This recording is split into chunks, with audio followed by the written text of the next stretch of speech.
सोलापूर जिल्ह्यात शिवसेनेची ताकद वाढवण्यासाठी जाणीवपूर्वक प्रयत्न करण्यात येणार आहेत, अशी माहिती शिवसेनेचे सोलापूर लोकसभा नूतन संपर्क प्रमुख खासदार धैर्यशील माने यांनी दिली।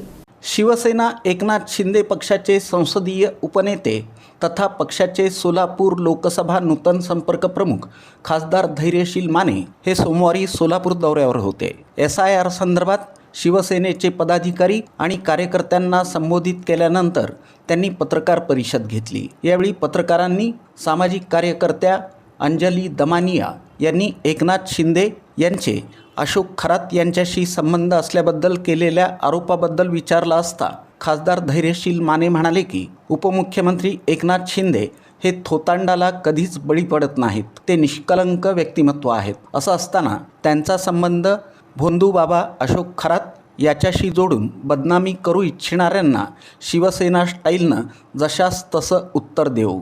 सध्या SIR संदर्भात शिवसेनेकडून बैठकांचं सत्र सुरू आहे। SIR पुनरावलोकनासंदर्भात शिवसेनेकडून BLO यांना मदत करण्यात येणार आहे। पक्षाकडून बूथ लेवल एजंट नियुक्त करून SIR संदर्भात शासकीय यंत्रणेला मदत केली जाणार आहे।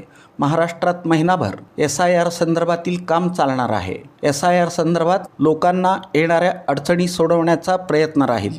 SIR संदर्भात चुकीचं काही होऊ नये, जर झाल्यास त्याची दुरुस्ती करण्यावर शिवसेनेकडून भर दिला जाणार आहे। मतदार भारतीय नागरिकांनी आपली नावं मतदार यादीत येण्यासाठी SIR संदर्भातील यंत्रणेला मदत करावी आणि या संदर्भात जागरूक राहावं, असं आवाहन खासदार माने यांनी केलं।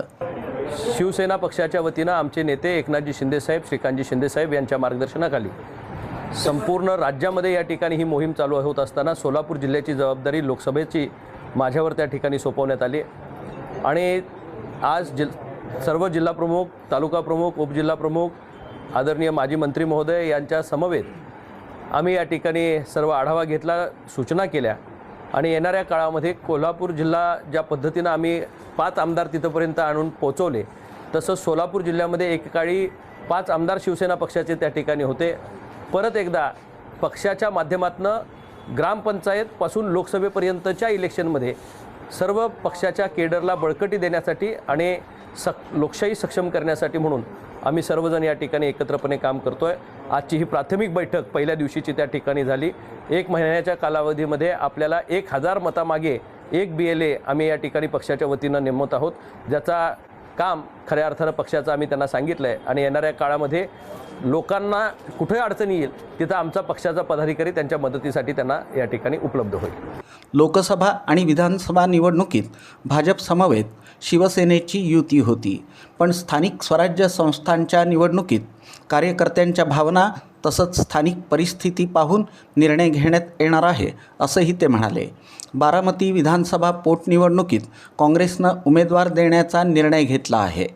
काँग्रेसच्या या भूमिकेबद्दल काय वाटतं, असा पत्रकारांनी प्रश्न विचारला असता खासदार माने म्हणाले की एखाद्या दिग्गज नेत्यांच्या निधनानंतर होणाऱ्या पोटनिवडणुकीत विरोधी पक्षांकडून उमेदवार न देण्याचा पर्यायानं निवडणूक अविरोध करण्याचा महाराष्ट्रात राजकीय पायंडा आहे। हे लक्षात घेता बारामतीमध्ये काँग्रेसनं उमेदवार देणं अयोग्य आहे। नुकत्याच झालेल्या राज्यसभा खासदारपदाच्या निवडणुकीत शरद पवार यांना निवडून आणण्यासाठी काँग्रेसनं पुढाकार घेतला होता, तेव्हा आता शरद पवारांनी बारामतीमध्ये काँग्रेसनं उमेदवारी देऊ नये यासाठी काँग्रेसकडे शब्द टाकावा, अशी अपेक्षा खासदार माने यांनी व्यक्त केली। संपूर्ण महाराष्ट्र दादांच्या जाण्यामुळे हळहळ आहे आणि अशा प्रसंगामध्ये निवडणूक त्या मतदारसंघामध्ये लागणं हे संयुक्तिक नाही। आपल्या माध्यमातून मला काँग्रेस पक्षालाही आवाहन करायचं आहे की त्यांनी आत्तापर्यंत जे जर संकेत पाहिले तर प्रत्येक पक्ष अशी जिथे घटना घडेल तिथं मोठा राज्याचा नेता त्यामध्ये या ठिकाणी आपण गमावून बसलो आहे। त्या परिस्थितीमध्ये आज वहिनींच्या पाठीशी अखंड महाराष्ट्र उभा आहे, त्यांना त्या मतदारसंघामधून बिनविरोध होण्यासाठी काँग्रेसनं सुद्धा मन मोठं दाखवावं ही विनंती करायची आहे। त्याचबरोबर शरद पवार साहेबांचा आणि काँग्रेसचा स्नेह आहे। मागं आत्ता सुद्धा पवार साहेबांना राज्यसभेवर पाठवण्यासाठी काँग्रेसनं पुढाकार घेतला, त्याच काँग्रेसला पवार कुटुंबातला खऱ्या अर्थानं अजितदादांच्या नंतरचा राजकीय सामाजिक वारसा वहिनी चालवत आहेत, त्याचा शब्द पवारसाहेबांनी सुद्धा काँग्रेसला टाकावा की कदाचित मित्रपक्ष म्हणून आमचं ऐकणं फार अवघड आहे काँग्रेसनं, पण निदान पवारसाहेबांचं काय ऐकतायत की नाही बघू. या पत्रकार परिषदेला माजी मंत्री सिद्धाराम म्हेत्रे, शिवसेनेचे जिल्हाध्यक्ष अमोल शिंदे, मनीष काळजे, अमर पाटील, सचिन चव्हाण आदी उपस्थित होते.